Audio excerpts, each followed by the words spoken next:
Primitive War. Yeah, except nobody knows what that is, so we're gonna have to go to a different approach. What is it, Jacob? Tell me about it. So Jurassic World Rebirth is set to hit theaters summer of 2025, and I need to redo that. So Jurassic World Rebirth is set to hit theaters this upcoming July or June or summer 2025. Al, what exactly was it again? What? The date for Rebirth, Al? Hold on. Give me a second. Jurassic World Rebirth release date.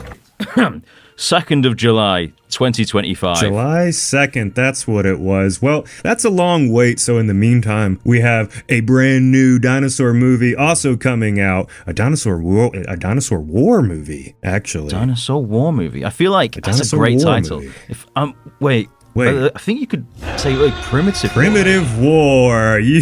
Some of you guys that have been around on the channel for a long time might remember that name. I've talked about it in a few videos many years ago. Yeah, old videos, back like old school Dangerville, and like it's pretty much a Vietnam War story in an alternate universe, or an alternate reality of our take of Earth. And yeah, it's got gung-ho military guys, and there's dinosaurs involved with all that war stuff going on. And now they finally are making a movie on it, and it actually is movie. They've been shooting in Australia, haven't they? Yeah, they've been shooting it in Australia, and it actually looks, surprisingly, maybe not surprisingly, but like for a random movie out of nowhere, it looks good.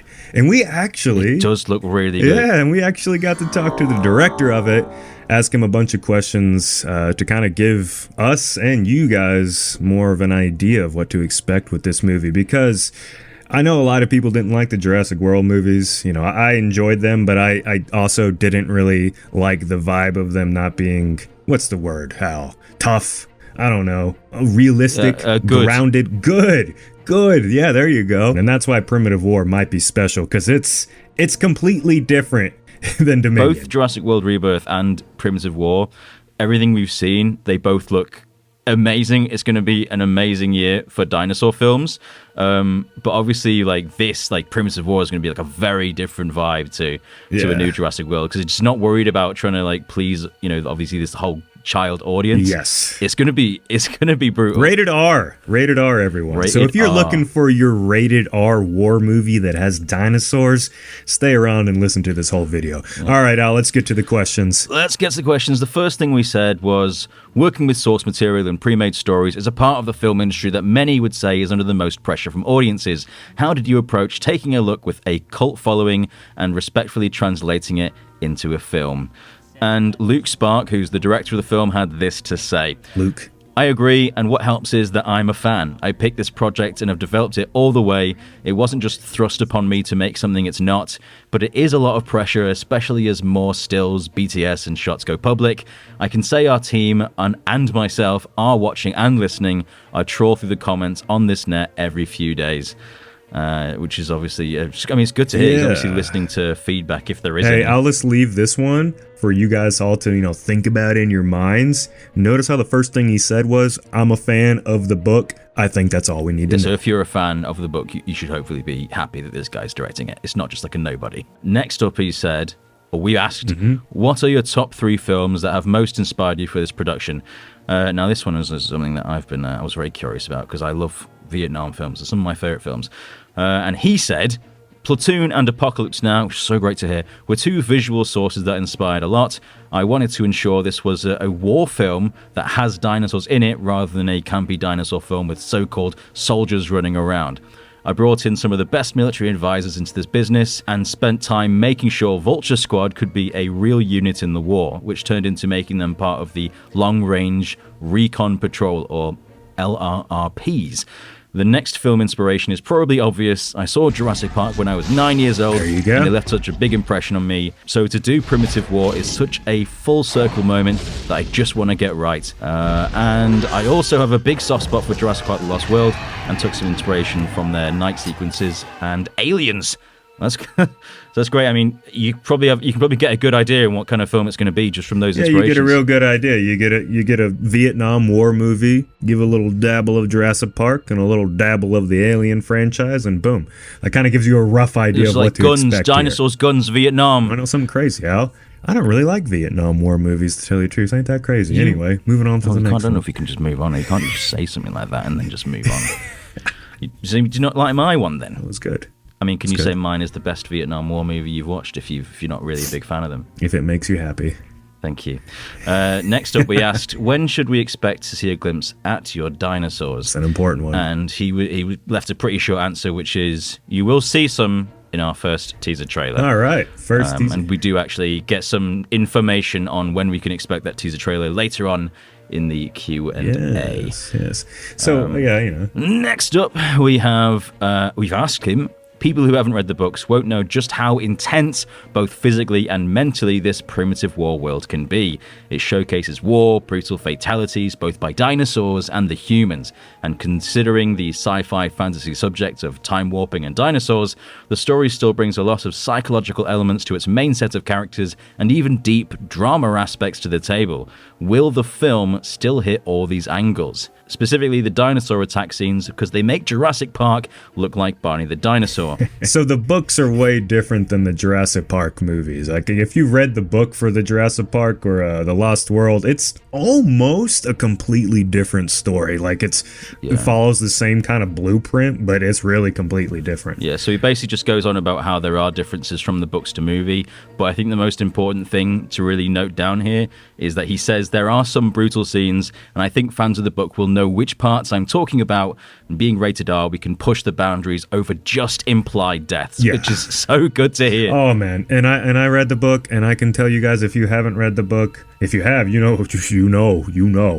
But if you haven't read the book, I mean, just imagine all the Jurassic Park kills that we've seen, like seeing the guy, clever girl, except we get to see what happens after that. Or like when all the compies jump on the dude. Or the compies and the baby, isn't it? And the camera always fades away and goes away. You can't do that with Primitive War. Yeah. There's many scenes that just brutally describe everything that happens, and that's what the Jurassic Park books did, and I think that's kind of what he was getting at with there, is that the Jurassic Park book is way gorier than the movie. Like, I mean, I know you said that Ethan was very good at describing these, gruesome moments. Yeah, at one point, and I'll go a little quick tangent here. He got on to me once because I said, like, this story seems like something you'd see on the Sci-Fi Channel back in the day, and he was like, how dare you?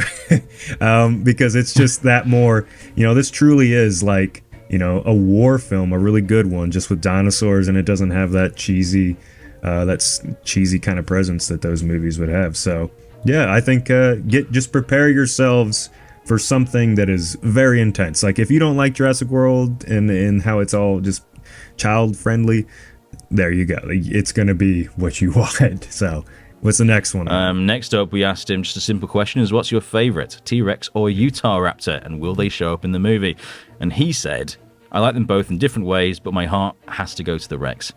Classic. Obviously, the T-Rex has got to show up in the movie, and I'm going to assume that there are Utahraptors in this, and he just doesn't want to spoil it. But, when I asked him that question, I knew I was trying to set him up, but he didn't spoil it. But those are the two main, I guess you could say, dinosaur sort of. I don't want to call them villains of the story, but they are going after our characters quite often, and you guys will really enjoy that. It really brings to the table memories of, you might not like the Spinosaurus, how it kind of hunts the crew from Jurassic Park 3. It's like that if it was more... basically like Jason Voorhees. It's like a serial killer with the... I'm not going to spoil the story. It's good stuff. Yeah, read the book. They're going to watch it hopefully next year. We also asked him what cameras they use for productions, because obviously they're zipping around the place. They're literally running across this real jungle. So I was really interested in what kind of camera they used. And he said it's an Arri Alexa large format camera. Explain that for 99% of the people listening to this, Al. It's big and it's good. Big and good. And basically, it's what I used, and I used in my own Vietnam film, and it's a sexy camera. Nice. And basically, they've used drones, and they've attached it to helicopters, so they've really gone all out. And one thing that's really interesting here is that he specifically said they're trying to go for that, that kind of real combat photographer kind of style that Saving Private Ryan had. Save It Private Ryan. Yeah. So hopefully you're going to see someone like running away from a velociraptor with like his arm like torn off or something like that, and he's like looking for his arm. Yeah, just kind of following them, giving that shaky cam like there's actually someone there. And there's really good scenes, both combat with humans and combat with dinosaurs. So if we're in the action, that's going to be great, because it's just all about, you know, the Jurassic World movies didn't feel real or relatable, and I think in this movie is going to feel ultra real. They're trying to be the completely opposite of whatever Dominion was. It's about grounding, isn't it? They're grounding it. But with Jurassic World, it felt like our characters were superheroes. You know, it felt Marvel like they were effect. Invincible, and by the end, they were, because no one got injured. Yeah, it was not so a silly. single main character. I can tell you, main characters will get injured in this story. Yeah, that's a guarantee. But yeah, I mean, the camera is nice. It's just nice to know this is not a low. I mean, it's a small budget film, but this is not a cheap film. This isn't some straight to TV. This is a legit film, and they are bringing out the big cameras and the all high quality stuff. I mean, you're seeing the footage in the super background high budget here. indie film. That's what it is. Just look at this behind the scenes camera they use. This is high quality stuff here. So yeah, it's going to be a good visually. It's going to look good in terms of, like, you know, the camera, how it sees things. But Al, we asked him also a very big question, something that it's hugely talked about with. It's probably one of the most asked movies. questions with like anything like, you know, dinosaur related. Is we asked him specifically CGI or practical effects for the dinosaurs, and he's given us a big answer here. So let's get through it. The big question is a mixture.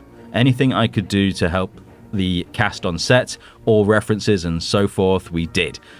Do I wish we had access to Stan Winston and a full-size T-Rex animatronic? Of course. But there is also a lot of shots and sequences in this film that I would wager would give even the most experienced film crew a headache in terms of how to achieve it. Take the T-Rex attack in the first Jurassic Park. They had to build a huge set in that studio to ensure you could move around the cars, and exploiting groundbreaking visuals for some of the wide shots, which, in my opinion, still look better than some films today, which I agree.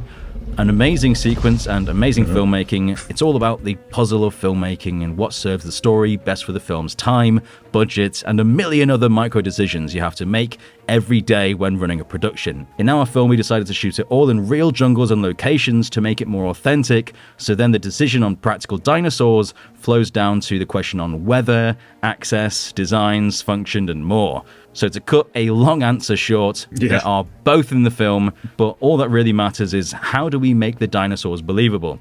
So what this sounds like, Jacob, it sounds like it's going to be a lot of CGI and probably some small, like, puppetry. What really I get from his question, and I think this is a neat kind of a way of taking this hurdle that is CGI or animatronic dinosaurs, you know, like it's a hurdle. It really is when you make these movies. What he's pretty much saying is that everything else we're doing with the movie is real. The dinosaurs are going to be CGI, all right? But yet the trees are real. The buildings are real. The grass is real. The dirt's real. The mud's real. You know, the clothes, the humans, everything is real. We're shooting in real locations. We're going to mask it with very clever techniques, and we're going to do our best to use real world stuff to make the CGI not look so crap. So we're just reading between the lines here, but it sounds like that's what it is. But the fact we've already got, like, the rest of the film is completely, like, real, you know, it's going to do wonders for making the dinosaurs believable as well. As long as the CGI dinosaurs are not jarringly, like, they look like they're, you know, like plasticified onto the screen, this should look really good. To me, this is almost sounding like a -1, you know, Godzilla -1 style of, like, just being smart with your CGI, you know, old school techniques. One could only hope. And obviously, if you watch Jurassic World, you know this reference. I asked him, is the new film going to give parents nightmares? And he said, absolutely. No one is training raptors with hand signals in this world, which is so good to hear. I mean, come on, I've had enough of that. It was fine in the first film, but they were like, what was he doing by the last one? He was like sticking his hand out to a wild Carnotaurus. It's like, come on. Yeah, I don't really know how much what they were trying to do that in the Jurassic movies, but yeah, you know, if you're looking for something that feels like an old school, like 80s war movie or 70s, I mean, really any time, it's any of the best war movies. You know, with dinosaurs, that's really what this on paper is sounding like it's going to be. I know that that's how it is in the book, The book, really great book, by the way. If you haven't checked that out, go check it out. It's on Amazon and all the book places. Cannot really recommend a book more to someone who would be clicking on this video. It's right up there with the Jurassic Park books, and that's saying something, and I'm not just saying that. For this day and age, it's nice to get a movie like this, and hopefully it lives up to all these words that Luke gave us and all our expectations. So we're going to keep talking about the Primitive War movie when more is revealed. Don't exactly know when, we just know it's going to start firing off. Well, we did ask him whether we can get a hint towards maybe we do know the full trailer and how viewers can see the film. So thank you for leading me into that. Yeah. And he said the first trailer will be in 2025, which is, should be expected. The film will be released worldwide in 2025, which is great to hear. It's obviously independent, and I was worried I wouldn't be able to see it in the UK, but it sounds like we'll be able to see it everywhere. The film is a massive independent film, funded, produced, and made by fans that care and want to see it come to life in the best way possible on screen. We've been lucky to talk and even hire people that have worked on Jurassic Park and the Godzilla films, so we hope fans and the audience turn out to support the film. So lots of good stuff there. So 2025, they might want to beat Jurassic World Rebirth to the punch, but considering they only stopped shooting, I think it was actually in summer, and it's independent, they're going to take a long time to do this, VFX to make it look like real good. So it could be any time. Could be. But hopefully we don't have to wait too long. We got multiple dinosaur movies coming out next year. It sounds like between Primitive War and Jurassic World Rebirth that maybe the dinosaur genre is kind of getting its claws together again. It's documentaries as well. We've got that Walking with Dinosaurs reboot and that is it Surviving Earth as well. So we've got loads of stuff coming. Make sure to subscribe for more Primitive War content. There's going to be loads more to come. He's been Jacob. And he's been Alistair. And we'll see you in the next one.